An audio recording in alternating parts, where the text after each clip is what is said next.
बच्चों कैसे हो आप? सब बढ़िया। तो बच्चों हमने जो लास्ट क्लास में यहाँ पर देखा था, हमने देखा था नेचर ऑफ इलेक्ट्रोमैग्नेटिक रेडिएशन। तो इलेक्ट्रोमैग्नेटिक रेडिएशन का नेचर कैसे होता है वो हमने देखा था, जिसमें हमने फर्स्ट पढ़ा था यहाँ पर Maxwell wave theory of light. तो लाइट के लिए मैक्सवेल की वेव थ्योरी हमने यहाँ पर देखी थी, जिसके अकॉर्डिंग हमने देखा था कि according to this theory light is transmitted in the form of electromagnetic radiation. जो लाइट होती है वो किसके फॉर्म करती है? इलेक्ट्रोमैग्नेटिक रेडिएशन में ट्रांसमिट होती है। ठीक है, तो लाइट की जो ट्रांसमिटेड होती है वो किसके फॉर्म में होती है? इलेक्ट्रोमैग्नेटिक वेव्स में होती है। जो these waves are associated with oscillating electric field and magnetic field. हमने भी देखा था कि जो वेव होती है ये क्या है? इलेक्ट्रिक फील्ड और मैग्नेटिक फील्ड को क्या करती है? ऑब्जर्व करती है। यानी जो वेव होती है वो किस में चलती है? इलेक्ट्रिक और मैग्नेटिक फील्ड में क्या करती है? ट्रांसमिट होती है। ठीक है, लाइट। तो these two fields are perpendicular to each other and also direction is propagation. ठीक है, तो हमने ये भी देखा था कि जो ये दोनों फील्ड होते हैं, इलेक्ट्रिक और मैग्नेटिक फील्ड जो होते हैं, ये दोनों एक दूसरे के परपेंडिकुलर होते हैं और इसी में जो है लाइट हमारी क्या करती है? ट्रांसमिट करती है। इसलिए हम इसको क्या कहते हैं? इलेक्ट्रोनिक मैग्नेटिक वेव कहते हैं। ठीक है, तो इलेक्ट्रोमैग्नेटिक वेव्स में ये क्या करती है? देखो, इलेक्ट्रो मतलब इलेक्ट्रिक और मैग्नेटिक मतलब मैग्नेट। ठीक है, तो इसलिए इसको साथ में कहते हैं इलेक्ट्रोमैग्नेटिक वेव। तो जो लाइट होती है वो किस फॉर्म में ट्रांसमिट होती है? इलेक्ट्रोमैग्नेटिक वेव में, जिसमें इलेक्ट्रिक फील्ड और मैग्नेटिक फील्ड क्या होता है? एक दूसरे के परपेंडिकुलर होता है। ये हमने लास्ट क्लास में भी देखा था। अब यहाँ पर मैंने आपको ये डायग्राम बताया था कि किस तरीके से ये ट्रांसमिट होती है। ठीक है, रेज आपकी। तो ये हमने यहाँ पर देखा था कि आपकी जो एक्सिस है, ठीक है, इस तरीके से हमारी एक्सिस रहती है और ये हमारा हो गया वाई एक्सिस। ठीक है, ये हो गया जेड एक्सिस और ये होता था हमारा एक्स एक्सिस। तो इसमें क्या है कि जो आपका एक तो जो मैग्नेटिक फील्ड होगा, ठीक है, इलेक्ट्रिक फील्ड है, वो आपकी चलती है इस तरीके से, इस तरीके से आपकी चलती है सीधे में आपकी कौन है? Electric field. ठीक है, तो इलेक्ट्रिक फील्ड में जो रेज जा रही है वो इस तरीके से जाएगी और मैग्नेटिक फील्ड जो होता है आपको किस तरीके से जाती है? ये इस एक्सिस में होकर निकलती है ये। ठीक है, या आप ये कह सकते हो, देखो जैसे आप हैंडरेज है, ठीक है, आपने क्या करनी है? एक तो हमारी गति ऐसे चल रही है, सीधे सीधे में चल रही है। ठीक है, आप एक हाथ को आप क्या कर सकते हो? इस तरीके से ले जा सकते हो। ठीक है, और दूसरे हाथ को क्या कीजिए? आप इस तरीके से ले जाइए, इस तरीके से। ठीक है, तो यानी एक आप एक्सिस में ले जाइए, एक आपको परपेंडिकुलर ले जाइए ऊपर से। ठीक है, तो एक तो आप इस तरीके से चलोगे और एक चलोगे ऐसे सीधे में। ठीक है, हम इसको यहाँ पर फिर से देख लेते हैं। ये तो चलिए आपकी, एक तो चलिए आपके ऐसे, ठीक है, और एक को ले जाओ आप ऐसे। ठीक है, तो इस तरीके से इसकी क्या चल रही है? वेव चल रही है किसमें? इलेक्ट्रिक फील्ड और मैग्नेटिक फील्ड में। ठीक है, ये मैं आपको लास्ट क्लासेस में बता चुका हूँ कि किस तरीके से यहाँ पर वेव क्या करती है? गति करती है। आप यहाँ पे देख रहे होंगे एक सीधे सीधे चल रही है और एक इस तरीके से एक्सिस में चल रही है। ठीक है, तो ये तो थी हमारी क्या? मैक्सवेल की वेव थ्योरी, जिसमें अब हमने यहाँ पर देखा था वेवलेंथ देखा था। तो वेवलेंथ क्या होती है? तो it may be defined as the distance between two neighbouring crest और troughs of the wave. It is represented by Greek letter lambda. ठीक है, किससे हम इसको प्रेजेंट करते हैं? लैम्डा से हम इसको रिप्रेजेंट करते हैं। And generally measured in angstrom unit, और इसकी यूनिट हम क्या लिखते हैं? जनरली एंगस्ट्रॉन लिखते हैं। तो मैंने आपको बताया जैसे ही आपकी वेव चल रही है, ठीक है, ये आपकी वेव चल रही है इस तरीके से। ठीक है, तो मैंने आपको लास्ट क्लास में बताया था कि जो वेवलेंथ होती है वो क्या होती है? इसके और इसके एक पूरा जो यहाँ पर ट्रफ चल रहा है इसका क्रस्ट, ठीक है, इन दोनों क्रस्टेस के बीच की जो डिस्टेंस होती है वो हमारी क्या होती है? वेवलेंथ होती है। ठीक है, अब हम यहाँ पर देखें तो यहाँ पर से देखेंगे तो ये वाला पोर्शन, यहाँ से यहाँ तक का जो पोर्शन रहेगा वो हमारा क्या रहेगा? वेवलेंथ रहेगा। यहाँ पर हम देखेंगे तो ये हमारा वेवलेंथ रहेगी, यहाँ पर हम देखेंगे ये हमारी वेवलेंथ रहेगी। ठीक है, तो एक क्रस्ट से दूसरे क्रस्टेस तक जब तक इसका पूरा एक राउंड नहीं हो जाता वो हमारा क्या कहलाता है? वेवलेंथ हो जाएगा। तो it may B distance between दो नाइबरिंग रेस, ये कोई भी दो रंग, एक और दो, ये दोनों हमारे क्या? ये हमारे क्रस्टेस होते हैं। क्या होते हैं?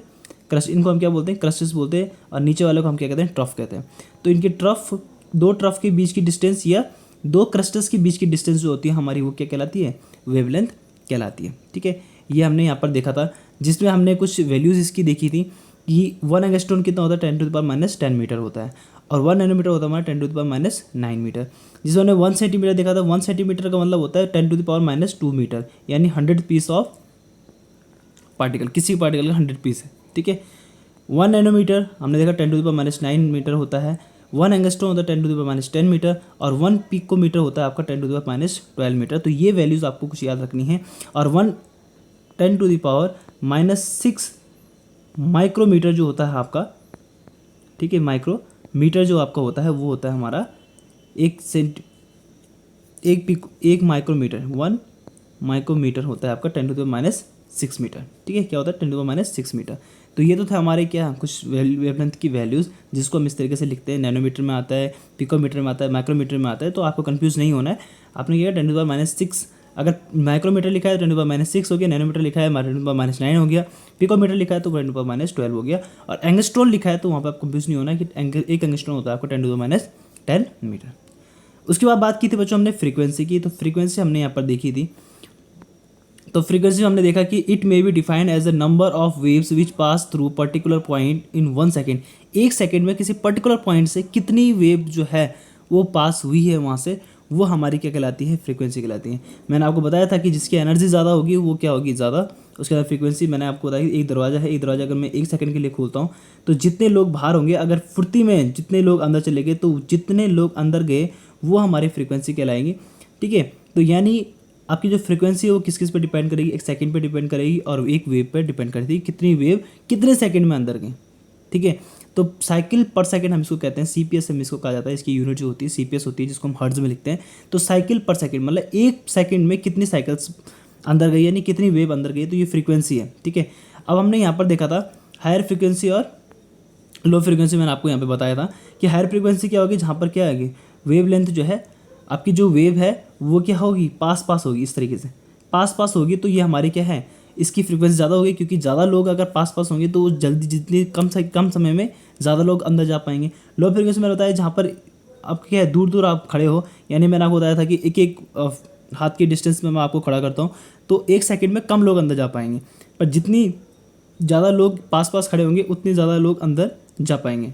दूसरी चीज़ मैंने आपको इसमें ये भी बताई थी कि जो फ्रीक्वेंसी होती है वो क्या होती है, एनर्जी के डायरेक्टली प्रपोजनल होती है। ठीक है, फ्रीक्वेंसी जो होती है वो एनर्जी के डायरेक्ट प्रपोजनल होती है।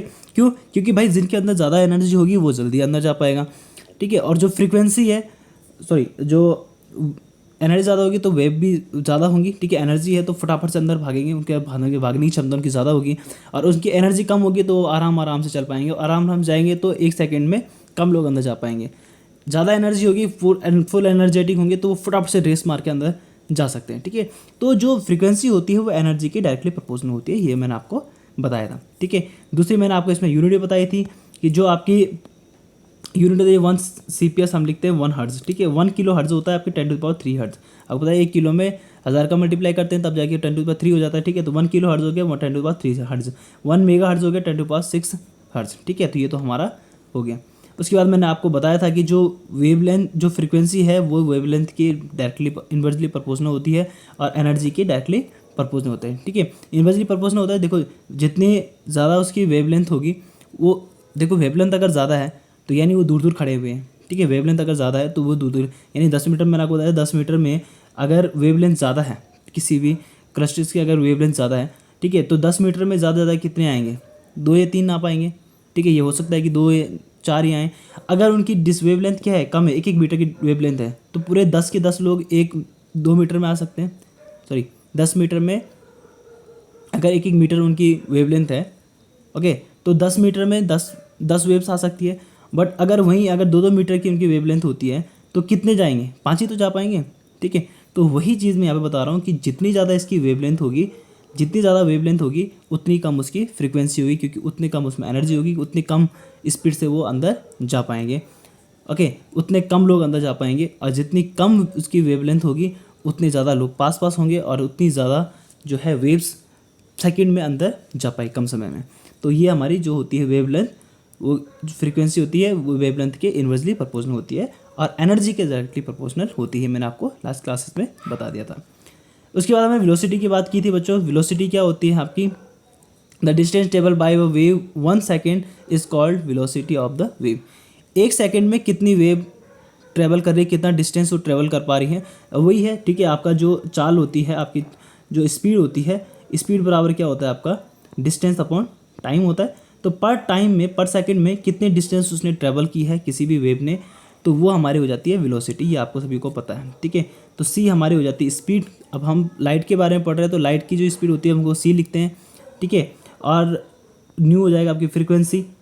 कितनी स्पीड से कितना गया अंदर, ठीक है, और लैम्डा हो गया आपकी वेवलेंथ। तो कितने पर सेकेंड में कितना वेवलेंथ अंदर गई है वो हमारी हो जाएगी स्पीड, ठीक है। तो यहाँ से आप फ्रीक्वेंसी का फॉर्मूला भी निकाल सकते हो, फ्रीक्वेंसी इसका होता है सी अपॉन लैम्डा, ठीक है। तो यहाँ से फ्रीक्वेंसी का भी आपका फॉर्मूला निकल सकता है और स्पीड का फॉर्मूला तो होता ही है न्यू इंटू लैम्डा, ठीक है, फ्रीक्वेंसी इंटू वेवलेंथ। ओके, तो इसमें मैंने आपको बताया था, देखो बच्चों ये मैंने आपको बताया था। तो फ्रीक्वेंसी ऑफ वेव क्रस्टेस किस तरीके से होती है, इसको हम कहते हैं क्रस्टेस। क्या कहते हैं? क्रस्टेस, ठीक है। इनको कहते हैं ट्रफ, नीचे जो होते हैं, ठीक है। बीच का जो होता है ये एम्पलीट्यूड है, अभी हम इसको पढ़ेंगे। और ये अनडिस्ट्रीब्यूटेड पोजीशन होती है, जो हम जिसको हम टाइम से डिनोट करते हैं, 1 2 3 4 5 6 7 8 9 10, कितने टाइम में कितनी वेव आगे जा रही थी, ठीक है। और ये आपकी वेलोसिटी ऑफ द वेव हो गया।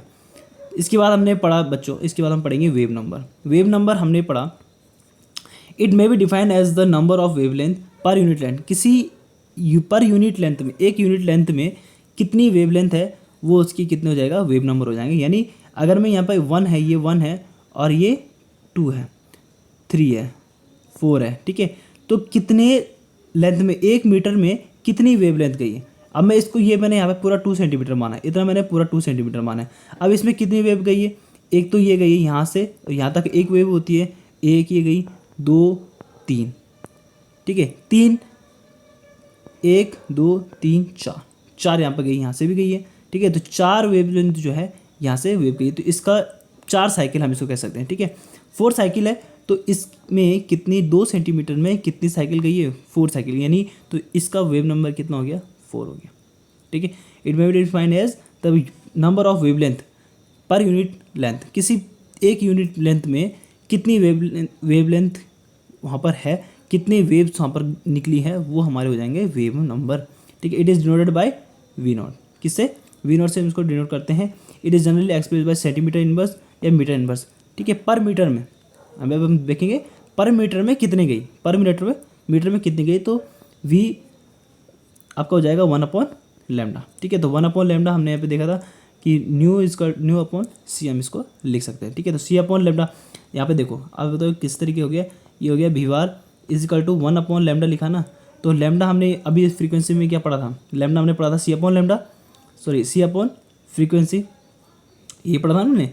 लैम्डा इज इक्वल टू हो जाएगा आपका सी अपॉन, ठीक है, स्पीड अपॉन फ्रीक्वेंसी। तो इस फ्रीक्वेंसी को ऊपर जाएगा तो क्या हो जाएगा, फ्रीक्वेंसी अपॉन स्पीड, ठीक है। तो आपका वेव नंबर हो जाएगा आपका फ्रीक्वेंसी अपॉन स्पीड, ठीक है। तो ये हो जाएगा आपका वेव नंबर। तो इसका फॉर्मूला इस तरीके से आया, फ्रीक्वेंसी अपॉन स्पीड।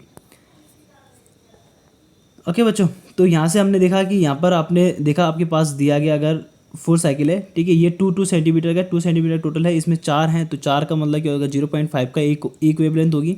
तो के इज का टू 1 अपॉन लैम्डा, यहाँ पर आप देखो बच्चों 1 अपॉन लैम्डा, तो लैम्डा की हो गया 0.5, ठीक है। 0.5 का करोगे आप तो कितना हो जाएगा, 2 साइकिल पर सेंटीमीटर में निकलती, पर सेंटीमीटर लेंथ में 2 साइकिल जो है वो चल रही है, ठीक है, 1 सेंटीमीटर में।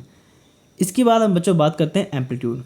एम्पलीट्यूड क्या हो जाएगा आपका, मैंने अभी आपको बताया कि एम्पलीट्यूड जो आपका ये क्रस्टेस की जो बीच की डिस्टेंस है, ये टाइम पर चल रहा है, यहाँ से ये टाइम है, ठीक है।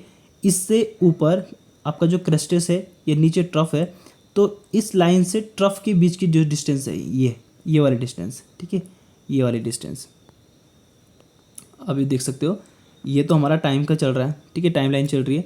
और इस पे क्या चल रही है, हमारी वेव चल रही है। तो वेव, इससे वेव की जो क्रस्टेस है, क्रेस्ट बोल सकते हैं या हम इसको बोल सकते हैं ट्रफ। तो क्रेस्ट और ट्रफ की जो बीच का जो इस डिस्टेंस बता रहा है, ठीक है, इस बीच की दूरी बता रही है, ठीक है, वो हमारी क्या कहलाती है, एम्पलीट्यूड क्या कहलाता है, एम्पलीट्यूड, ठीक है। ये टाइम है और इससे ऊपर जो है ये है हमारा एम्पलीट्यूड, ठीक है। तो इसको हम कहते हैं क्रेस्टेस, इसको कहते हैं ट्रफ, नीचे वाला जो है हमारा ट्रफ होता है, ठीक है। तो ये बीच का जो हमारा टाइम है और ये टाइम से क्रेस्टेस के बीच की जो डिस्टेंस है वो हमारी हो जाएगी एम्पलीट्यूड, क्या कहलाएगा, एम्पलीट्यूड।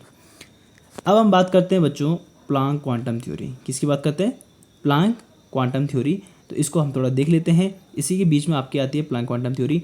प्लांक क्वांटम थ्योरी कहती है कि द रेडिएंट एनर्जी इमिटेड और absorbed by a body not continuously but discontinuously in the terms of small discrete packets of energy and these packets are called quantum or photon। ये कह रहा है कि जब कोई भी रेडिएंट एनर्जी है, ठीक है, कोई भी एनर्जी है वो या इमिट होती है किसी बॉडी में या एब्जॉर्ब होती है, या तो वो क्या निकलेगी, बाहर निकलेगी, या तो एब्जॉर्ब कर दी जाएगी, ठीक है। दोनों में जो होती है वो कंटिन्यूसली नहीं होती, मतलब ये नहीं है कि एक तरफ से हम फोटोन को डाल रहे हैं, ठीक है, तो सबकी सब क्या होगी, कंटिन्यूसली वर्क करती रहेगी, कंटिन्यूसली इमिट हो रही है या एब्जॉर्ब हो रही है, ठीक है। तो कुछ चीज़ें इमिट होती है, कुछ एब्जॉर्ब होती है, या कुछ का इस पर कोई डिफरेंस पड़ता ही नहीं चलता है। पैकेट्स की बात अगर कर रहे हैं, discrete of packets of energy, तो एक फोटोन ये है आपके पास, यहाँ पर देखिए, ये आपके पास कोई ये है, इसमें आपकी क्या चल रही है, ये वेव चल रही है, ठीक है। तो ये एक पूरा पैकेट है और इसमें इसकी जो एनर्जी है, ठीक है, इसकी जो एनर्जी है वो हम क्या कर रहे हैं, ये पूरा का पूरा एक क्या है, फोटोन है, क्या है, फोटोन है। लाइट जो यहाँ पर आ रही है, जो क्या हो रही है, रेडिएट इमिट हो रही है या एब्जॉर्ब हो रही है, वो हमारी एनर्जी का एक पूरा पैकेट जो है वो हमारा क्या कहलाता है, फोटोन कहलाता है। ये पूरा, ये नहीं कि आपका एक वेव नंबर, ये आपका ये गया, ये आपकी एक वेव लेंथ हो गई और ये आपका एक पैकेट हो गया एनर्जी का, नहीं। फोटोन्स जो होगा आपका पूरा, इसमें बहुत सारी वेवलेंथ होगी, ठीक है, इस तरीके से वो चलेगी।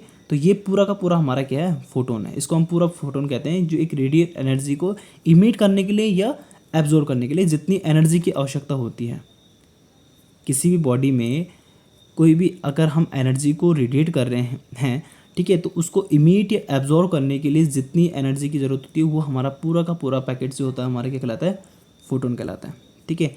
अगर हम एक इतना सा सिर्फ इतनी वेवलेंथ अगर हम ढालेंगे तो इससे ना तो कोई एनर्जी मीट होगी ना वो एब्जॉर्ब होगी किसी बॉडी पार्ट में। तो हमें बहुत सारी क्या करनी, वेवलेंथ क्या करनी पड़ेगी, ढालनी पड़ेगी, उसमें रेडिएट करना पड़ेगा, तब जाके वो क्या होगा, इमिट होगा या एब्जॉर्ब होगा, ठीक है, या उससे इलेक्ट्रॉन्स बाहर निकलेंगे या इलेक्ट्रॉन उसमें जाएंगे, ठीक है। तो अभी हम फोटो इलेक्ट्रिक इफेक्ट पढ़ेंगे तो उसमें पढ़ेंगे फोटोन्स क्या होता है, ठीक है। फोटो इलेक्ट्रिक इफेक्ट में हम देखेंगे कि किस तरीके से फोटो इलेक्ट्रॉन्स कौन से होते हैं, कि हम किसी भी एनर्जी को इमिट करते हैं किसी बॉडी पार्ट में, तो उसमें से क्या होता है कि इलेक्ट्रॉन बाहर कैसे निकल जाता है, ठीक है। तो अभी हम पढ़ेंगे आगे। तो अभी आप सिर्फ समझिए कि जो आपका एनर्जी पैकेट होता है वो हमारा पूरा क्या कहलाता है, फोटोन कहलाता है, जो रिक्वायर्ड होता है किसके लिए, किसी भी बॉडी पार्ट से एनर्जी को एब्जॉर्ब करने के लिए या इमिट करने के लिए, ठीक है। जितनी एनर्जी हमें चाहिए होती है, रेडिएंट एनर्जी, वो हमारी कहलाती है फोटोन, क्या कहलाता है, फोटोन, ओके। इसमें देखा the energy of each quantum is directly proportional to frequency of radiation. दूसरा हमने इसमें देखा, दूसरा पॉइंट इसका है कि किसी भी क्वांटम की जो एनर्जी होती है, ठीक है, ईच क्वांटम, किसी भी क्वांटम की एक एनर्जी, अभी हमने देखा क्वांटम ऑफ फोटोन क्या होता है, तो किसी भी क्वांटम या फोटोन की एनर्जी जो होती है वो डायरेक्टली प्रोपोर्शनल होती है फ्रीक्वेंसी के ऑफ रेडिएशन। तो उसके अंदर जो रेडिएशन है, ठीक है, उसकी फ्रीक्वेंसी कितनी, यानी उसकी स्पीड कितनी, एक सेकंड में कितनी फोटोन्स की कितनी तेज़ी से वो अंदर जा सकता है एक सेकंड में, वो डिपेंड करेगा उसके क्वांटम की एनर्जी पे, कि उस पैकेट्स की, जिस पैकेट में आपकी वेवलेंथ है, ये आपकी वेवलेंथ चल रही है, वेव चल रही है, तो इस वेव की फ्रीक्वेंसी कितनी है, कितनी स्पीड से वो चल रही है, इनके बीच में वेवलेंथ कितनी दूर दूरी है, ठीक है। अगर पास पास होगी, इनकी एनर्जी ज़्यादा होगी, तो ये क्या होगा, बहुत स्पीड से, बहुत अच्छे तरीके से काम करेगी, बहुत तेज़ी से इसकी क्या होगी, किसी भी इलेक्ट्रॉन्स को वहाँ से रिमूव कर सकती है, एनर्जी को, वो जो कोई बॉडी पार्ट है वो उसको एब्जॉर्ब कर सकती है या उसको इमिट कर सकती है, ठीक है। तो ये आपकी क्या है, एक पैकेट है। अब इसकी फ्रीक्वेंसी कितनी है, कितनी स्पीड से ये गति कर रही है, तो ये डिपेंड करती है किस पे, उसकी फ्रीक्वेंसी पे, ठीक है। तो ईच क्वांटम की, किसी भी क्वांटम की जो एनर्जी है, ठीक है, the energy of each quantum is directly proportional होती है फ्रीक्वेंसी ऑफ रेडिएशन, ठीक है। तो रेडिएशन की जो फ्रीक्वेंसी है उस पर डिपेंड करेगा। तो हम इसको लिख सकते हैं E is proportional to nu, ठीक है, E is proportional to nu, E is proportional to nu frequency, ठीक है। तो एनर्जी प्रपोजल होती है फ्रीक्वेंसी की, डायरेक्टली प्रपोजल। तो इसका अगर हम प्रपोजल कॉन्स्टेंट आएंगे तो यहाँ पे आएगा ई इजकल टू एच न्यू, क्या हो जाएगा, ई इजकल टू एच न्यू, ठीक है। एच हमारा क्या होता है, प्लांक कॉन्स्टेंट होता है। तो एच की वैल्यू होती है 6.626 इंटू 10⁻³ किलो जूल पर second, 6.626 into 10⁻34 joule second, 6.626 into 10⁻27 अग्स भी हम इसको लिख सकते हैं, ओके। दूसरी चीज़ बच्चों यहाँ पर देखो, E equal to H C upon lambda लिखा, ओके। तो एच को कांस्टेंट है, ओके, तो ये हम लिख सकते हैं इसको nu equal to C upon lambda, ठीक है। ये हमने यहाँ पर देखा। अब देखो यहाँ पर क्या एच अपॉन लैम्डा, अगर हम यहाँ पर न्यू लें, ठीक है, न्यू को लें तो हम इसको लिख सकते हैं सी अपॉन लैम्डा, ठीक है, सी अपॉन लैम्डा, ठीक है बच्चों। ये हमने यहाँ पर न्यू की वैल्यू लिखी है, ठीक है, कंफ्यूज नहीं होना है। ये ई इजकल टू, मैंने कहा ई इजकल टू एच न्यू होता है, ये हमने अभी फॉर्मूला लिखा ना, ई इजकल टू एच न्यू होता है। एक मिनट बच्चों, ये देखो ई इजकल टू क्या होता है, एच न्यू। अब न्यू की वैल्यू क्या होती है, न्यू हमने अभी फ्रीक्वेंसी पढ़ा था, क्या होता है, सी अपॉन लैम्डा होता है। तो हम इसको लिख सकते हैं energy equal to H upon H C upon lambda, ऐसा लिख सकते हैं, इसको लिख सकते हैं ना, इसको तो हम एच सी अपॉन लैम्डा लिख सकते हैं। तो ये आपका H C E equal to H C upon lambda यहाँ पर आया। तो ये भी आप वैल्यू यहाँ पर यूज़ कर सकते हो। डिपेंड करता है, अगर आपके पास न्यूमेरिकल आते हैं तो डिपेंड करता है कि आपके पास वैल्यू क्या दी गई है। अगर आपका लैम्डा दिया गया है, प्लांक कांस्टेंट बताया गया है, सी आपके पास बताया गया है स्पीड, तो आप यहाँ पर एनर्जी निकाल सकते हो। ये एनर्जी आपके पास दी गई है, लैम्डा आपके पास दिया गया है, एच आपके पास होता है, सी आपके पास होता है। तो आपको अगर लैम्डा वेवलेंथ निकालने है तो यहाँ से भी आप वेवलेंथ निकाल सकते हैं, ठीक है। तो ये तो हो गया। तो हम कह सकते हैं कि total amount of energy transmitted from one body to another will be some integral multiple of energy is quantum. क्या होता है, total amount of energy transmitted from one body to another body, एक बॉडी से दूसरी body में कितनी energy क्या हो रही है, ट्रांसमिट हो रही है, उसका इंटीग्रल मल्टीपल जो होता है वो आपका क्या कहलाता है, एनर्जी ऑफ क्वांटम, ठीक है। तो क्वांटम की एनर्जी कहलाती है। तो क्वांटम की जो एनर्जी होती है ई इजकल टू होता है एन एच न्यू। अभी हमने देखा कि आपका जो टोटल अमाउंट ऑफ एनर्जी है किसी भी क्वांटम की, जो अभी एनर्जी हमने देखा था कि ई इजकल टू क्या हो गया, एच न्यू। तो उसका इंटीग्रल मल्टीपल मतलब कितने गए, इंटीग्रल मतलब मल्टीपल मतलब होता है कि कितने एनर्जी गई है वहाँ पर, तो वो आ गया आपकी एन। तो हमें एनर्जी लिख सकते हैं, टोटल एनर्जी लिख सकते हैं किसकी, क्वांटम की एनर्जी हम लिख सकते हैं E equal to N H nu. अभी हमने E equal to H nu पढ़ा था, बट इसके इंटीग्रल मल्टीपल होता है। ये कहता है कि total amount of energy, total अगर हम एनर्जी निकालते हैं, किसी एक की नहीं, टोटल एनर्जी हम निकालते हैं अगर किसी की, एक बॉडी से दूसरी बॉडी में जा रही है, तो इसका इंटीग्रल मल्टीपल ऑफ एनर्जी का इंटीग्रल मल्टीपल होता है, ठीक है। क्या होता है, इंटीग्रल मल्टीपल होता है एनर्जी के। तो एनर्जी के इंटीग्रल मल्टीपल होता है N equal to N H nu, ठीक है, E equal to N H nu. तो एन आपका हो जाएगा इंटीग्रल मल्टीपल। तो एन आपका कुछ भी हो सकता है, 1 2 3 4 5 से कुछ भी हो सकता है, ओके। तो आपका न्यू लिखोगे आप, तो क्या हो जाएगा, E N H C upon lambda, ये भी हम लिख सकते हैं इसको, ठीक है। तो ये आपको यहाँ पर ध्यान रखना है फॉर्मूला, ओके बच्चों। इसके बाद आपके पास कुछ न्यूमेरिकल है बच्चों, इस न्यूमेरिकल को आप देखिएगा। एक न्यूमेरिकल मैं करवा रहा हूँ यहाँ पर, मेरे यहाँ पर देख लो इसको। आपके पास दिया गया है कि the frequency of strong yellow line in the spectrum of sodium is 5.09 into 10⁻14 second inverse, ठीक है। तो आपके पास यहाँ पर दिया गया फ्रीक्वेंसी, क्या दी गई है आपके पास, फ्रीक्वेंसी, यानी आपके पास न्यू दिया गया है 5.09 into 5.09 into 10⁻14 second inverse, okay. और सी आपको पता है कि सी आपका क्या होता है, 3 इंटू 10⁸ मीटर पर सेकेंड। ये आपको पता है, ये क्योंकि कांस्टेंट है, ये सबकी वैल्यू सेम रहती है इसकी, 3 इंटू 10⁸।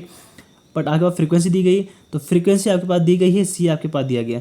आपको वेवलेंथ कैलकुलेट करनी है, क्या करना है, calculate the wavelength of light in nanometre. Nanometre में आपको क्या करना है, लाइट को का फॉर्मूला यहाँ पर आपको निकालना है इन नैनोमीटर। तो नैनोमीटर में क्या होगा, आपको लैम्डा, आपको पता है न्यू इक्वल टू क्या होता है, न्यू इक्वल टू होता है सी अपॉन लैम्डा। न्यू आपके पास दे रखा है, सी आपके पास दे रखा है, लैम्डा की वैल्यू निकाल दो, आपके पास आ जाएगा, ठीक है। ये आप करोगे 3 इंटू, यहाँ पर आप देख सकते हो, यहाँ पर मैंने आपको करके भी दिया है, lambda equal to 3 into 10⁸ upon 5.09 into 10⁻14, ठीक है। इसको डिवाइड करोगे 0.589 इंटू 10⁸ इंटू -14 आएगा, ओके। ये हो जाएगा आपका 9 नैनोमीटर में, इसको कन्वर्ट कर दो, ठीक है। ये 10⁻5 मीटर में है, नैनोमीटर में इसको कन्वर्ट कर दो, जो आएगा आपका आंसर हो जाएगा, ठीक है। आपको नैनोमीटर में निकालना है। 10⁻5 को आप नैनोमीटर में कैसे कन्वर्ट करोगे, आप करिए इसको फटाफट से, ओके। उसके बाद ये आपका दूसरा क्वेश्चन है, the wavelength of spectral line of caesium is 460 nanometre. यहाँ पे आपके पास लैम्डा दिया गया है, क्या दिया गया, 460 इंटू 10⁻⁹ नैनोमीटर में दिया गया। आपको यहाँ से फ्रीक्वेंसी निकालनी है, न्यू आपको निकालना है, फाइंड करना है, और सी आपको पता होता है 3 इंटू 10⁸ मीटर पर सेकेंड आपके पास होता है। तो आप इसको वैल्यू कीजिए, ये लोकेशन आपको करना है, ये आपका होमवर्क है। तो इसको कंप्लीट करके आप मुझे तुरंत, आप क्या है, व्हाट्सएप में मुझे इसका को सॉल्व करके मुझे सेंड करोगे, ठीक है। इसको देखना है, इसको नैनोमीटर में आपको कन्वर्ट, मैंने आपको मीटर में निकाल के दिया है, इसको आप नैनोमीटर में कन्वर्ट करके मुझे बताइए कितना इसका आंसर आएगा। और सेकंड क्वेश्चन आपको करना है कि अगर आपके पास वेवलेंथ दी गई है तो आप इसकी फ्रीक्वेंसी किस तरीके से निकालोगे, मुझे तुरंत व्हाट्सअप ग्रुप पे आप इसको सॉल्व करके सेंड कर दीजिए। ओके, तो मिलेंगे बच्चों आपको दूसरी क्लास में। आप थैंक यू। आगे हम दूसरी